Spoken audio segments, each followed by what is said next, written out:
मुंबई की समावेशी संस्कृति और रोजगार के अवसरों में समानता को लेकर एक बड़ा विवाद खड़ा हो गया है। हाल ही में Naukri.com और लिंक्डइन जैसे प्लेटफॉर्मों पर एक भर्ती विज्ञापन वायरल हुआ, जिसमें मुंबई में रोजगार के लिए केवल गुजराती और मारवाड़ी उम्मीदवारों की शर्त रखी गई थी।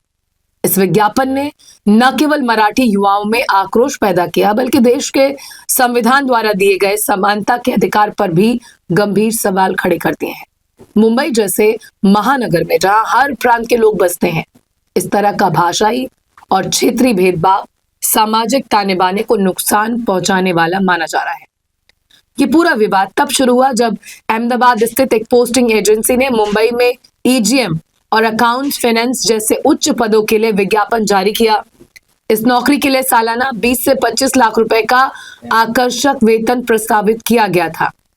हालांकि विज्ञापन में पात्रता के तौर पर स्पष्ट रूप से लिखा गया था कि केवल गुजराती और मारवाड़ी समुदाय के लोग ही इसके लिए आवेदन कर सकते हैं।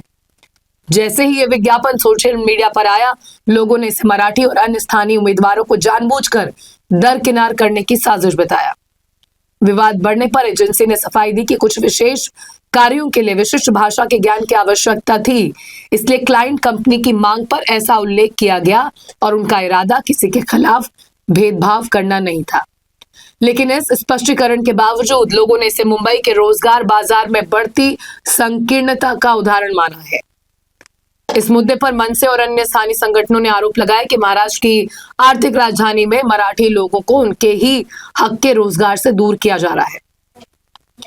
वही विपक्षी नेता और विधायक रोहित पवार ने भी कड़ा विरोध जताया है। रोहित पवार ने कहा कि नौकरी के लिए शैक्षणिक योग्यता, अनुभव और कौशल की शर्तें अनिवार्य होनी चाहिए, लेकिन किसी विशिष्ट समाज को प्राथमिकता देना पूरी तरह से गलत और असंवैधानिक है। उन्होंने तीखे शब्दों में कहा कि मराठी मानुष की मुंबई में ही उन्हें नौकरी से वंचित करने की धृष्टता एक गुजरात स्थित कंपनी ने किया है, जिसका वो कड़ा निषेध करते हैं।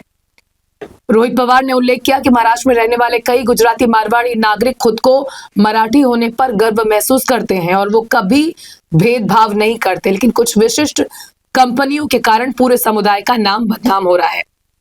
उन्होंने सरकार से मांग की है कि ऐसी जातिवादी कंपनी पर तत्काल और कड़ी कार्रवाई की जाए।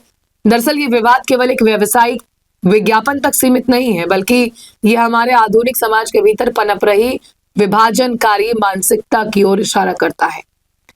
मुंबई अपने कॉस्मोपॉलिटन पहचान और सबको अपनाने के स्वभाव के लिए जानी जाती है, लेकिन जब कॉर्पोरेट जगत में योग्यता के बजाय जाति या भाषा को दीवार बना दिया जाए तो ये साझा भाईचारे की जड़ों को कमजोर करता है। जब एक योग्य युवा केवल अपनी भाषाई पहचान के कारण अवसर खो देता है तो समाज में कड़वाहट और अलगाव का जन्म होता है। एक सशक्त राष्ट्र के निर्माण के लिए यह आवश्यक है कि हम संकीर्ण पहचानों से ऊपर उठकर मेरिट और समानता को प्राथमिकता दें, ताकि विकास की दौड़ में कोई भी खुद को बेगाना न समझे।